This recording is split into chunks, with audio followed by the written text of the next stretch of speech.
Hello! Hi అందరికీ. ఈరోజు నేను ప్రాన్స్ కర్రీ ఎలా చేసుకోవాలో చెప్తానండి. ప్రాన్స్ అయితే మా ఇంట్లో ఇష్టంగా తినేది నేను, మా చెర్రీ అదే మా పెద్ద బాబు. ఎక్కువైతే చికెనే అనమాట ఇంట్లో. అంటే నా ఫేవరెట్ చికెన్ గూడా అందుకే. సో, ఈ ప్రాన్స్ ఎంత బాగా కడుక్కుంటే అంత స్మెల్ రాకుండా ఉంటుంది. అయితే ఏంటంటే ఈ ప్రాన్స్ ఫస్ట్ మనం ఒక హాట్ వాటర్ తీసేసుకొని ఆ హాట్ వాటర్‌లో ఇవి వేసి అందులో కొంచెం సాల్ట్ ఇంకా పసుపు వేసేసి మంచిగా వాష్ చేసేసుకోవాలి. వాష్ చేసుకున్నాకనే కర్రీ స్టార్ట్ చేయండి. లేకపోతే పచ్చి వాసన అనేది వస్తుంది. ఒక 3 ఆనియన్స్ మిక్సీ జార్‌లోకి ఒక 3 ఆనియన్స్ నేను 3 తీసుకున్నాను. మీకు ఆ కర్రీ ఎక్కువ కావాలి, మాకు గ్రేవీ ఎక్కువ ఉండాలి అనుకుంటే మీరు 4 కూడా తీసుకోవచ్చు. నాకైతే 3 సరిపోయాయి. నేను 3 తీసుకున్నాను. 3 ఆనియన్స్ కట్ చేసేసి పచ్చివి కట్ చేసి మిక్సీ పెట్టాలి. నేను ఇంక అందులో ఏం వేయట్లేదు. ఓన్లీ 3 ఆనియన్స్ అది పేస్ట్ పట్టేసి పక్కకు పెట్టేసుకోవాలి మనము.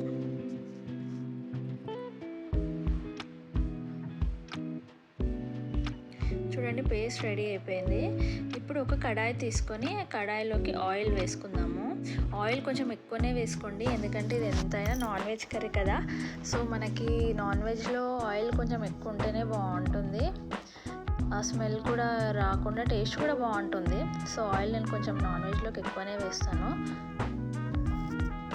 ఆయిల్ వేసుకొని మనం మసాలాస్ వేసుకుందాం. అందులో ఫస్ట్ మనం బిర్యానీ ఆకు రెండు బిర్యానీ ఆకు వేసుకున్నాను.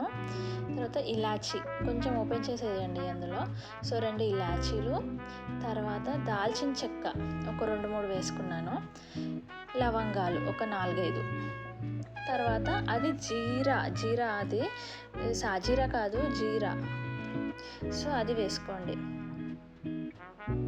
వేసుకొని కొంచెం అలా వేయించేసి మనం పేస్ట్ చేసి పెట్టుకున్నాం కదా ఇప్పుడు ఆనియన్ పేస్ట్ని అందులో వేసేసేయండి.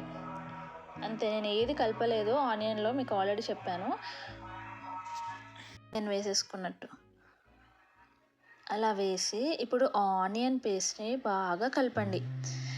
ఎందుకంటే మనం నార్మల్లీ ఆనియన్స్ వేస్తే ఎలా అయితే ఆయిల్లో ఫ్రై చేస్తామో సేమ్ అదే విధంగా ఈ ఆనియన్ పేస్ట్ని కూడా మనం ఆయిల్లో వేయించేయాలి. పచ్చి స్మెల్ పోవాలి. Normally golden colour. అందులోనే నేను ఒక 4-5 చీల్చి పెట్టుకున్న పచ్చిమిర్చి వేసుకున్నాను. ఇప్పుడు దాన్ని బాగా ఫ్రై చేస్తున్నాను. ఆనియన్ ఏంటంటే గోల్డెన్ కలర్ రావాలని చెప్పాను కదా. సో కొంచెం గోల్డెన్ కలర్ వస్తే సరిపోతుంది.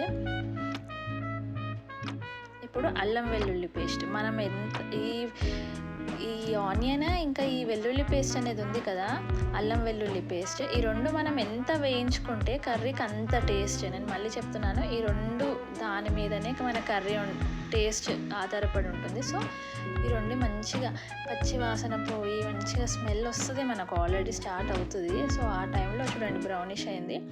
అలా ఉన్నప్పుడు వరకు మనం వేయించుకుంటే మంచిది. అప్పుడే పచ్చిలో ఉన్నప్పుడే ఆ కలర్ వైట్లో ఉన్నప్పుడే వేసారనుకోండి బాగోదు. సో ఆ కలర్ వచ్చే వరకు వేయించుకోండి నిదానంగా. స్టవ్ చిన్నగా పెట్టాను నేను. సో లో ఫ్లేమ్లోనే పెట్టండి స్టవ్. అందులో పసుపు వేసుకోండి. ఇప్పుడు చిటికెడు పసుపు చాలు. పసుపు వేసి కూడా కలుపుకోండి ఒకసారి.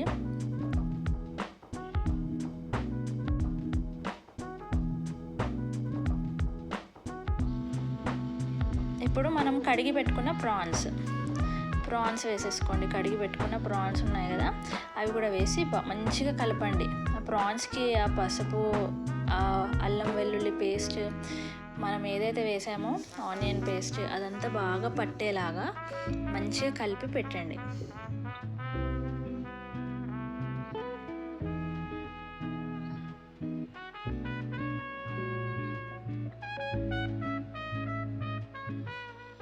అందులో నేను కొంచెం సాల్ట్ కూడా వేసుకున్నాను చూడండి ఇప్పుడు.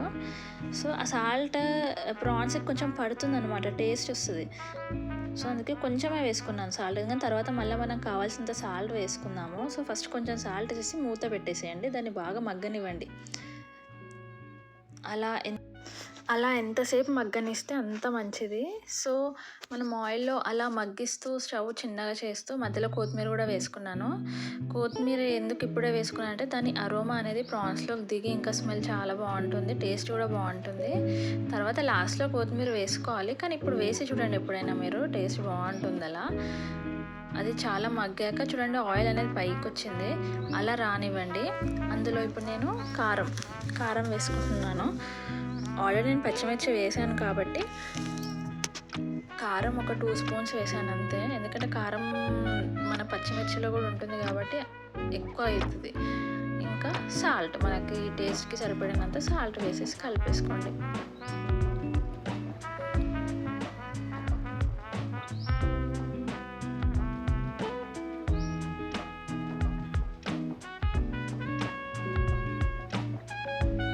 ఇప్పుడు అందులో నేను కొంచెం ధనియా పౌడర్ కూడా వేసుకున్నాను.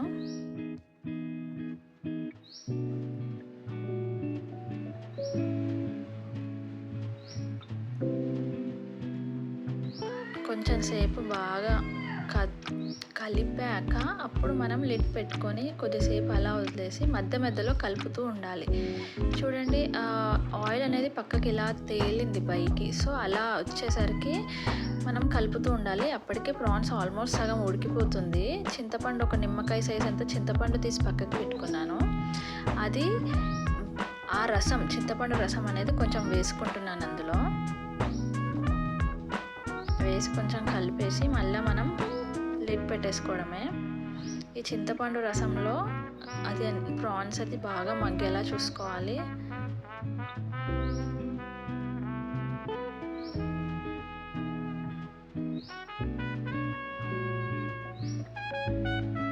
సో మూత పెట్టేసి కొద్దిసేపు మధ్యలో కలుపుతూ ఉండండి. దగ్గరకు అయ్యే వరకు గ్రేవీ అనేది మనకి దగ్గరగా మంచిగా ఉండాలి. వాటర్ ఉంటే బాగోదు.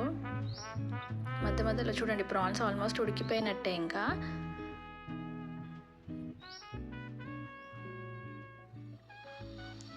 లో ఫ్లేమ్లో పెట్టే మనం ఇదంతా చేయాలి. లాస్ట్లీ ఏంటంటే మనం ఒక 5 మినిట్స్ ముందే కస్తూరి మేతి వేసుకోవాలి. అందులో కస్తూరి మేతి వేస్తే అసలు టేస్ట్ చాలా చాలా బాగుంటుంది.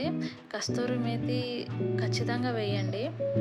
లేని వాళ్ళు స్కిప్ చేసేయండి. కొత్తిమీర కూడా వేసి మళ్ళీ ఒకసారి గ్యాప్ పెట్టేసి మళ్ళీ 5 మినిట్స్ అలా వదిలేయండి.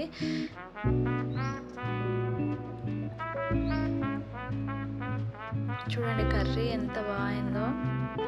వాటర్ కూడా అంతా పోయింది చూడండి. ఆ గ్రేవీ అనేది గట్టిపడింది మనకి. సో అలా అయ్యే వరకు కర్రీని అలానే 5 మినిట్స్కి ఒకసారి కలుపుతూ 2 మినిట్స్కి ఒకసారి కలుపుతూ చూడండి ప్రాన్స్ కర్రీ రెడీ. నేను చెప్పిన ఈ విధంగా మీరు చేసి చూడండి, చాలా బాగుంటుంది. ప్రాన్స్ కర్రీ ఎంత బాగుంటుందంటే మీరు ఒకసారి టేస్ట్ చేసిన కమెంట్స్లో చెప్పండి. మళ్ళీ ఇంకొక రెసిపీతో నేను మిమ్మల్ని కలుస్తాను. బాయ్. ప్లీజ్ వీడియో నచ్చితే మాత్రం సబ్స్క్రైబ్ చేసి లైక్ చేయడం, షేర్ చేయడం మర్చిపోకండి. బాయ్.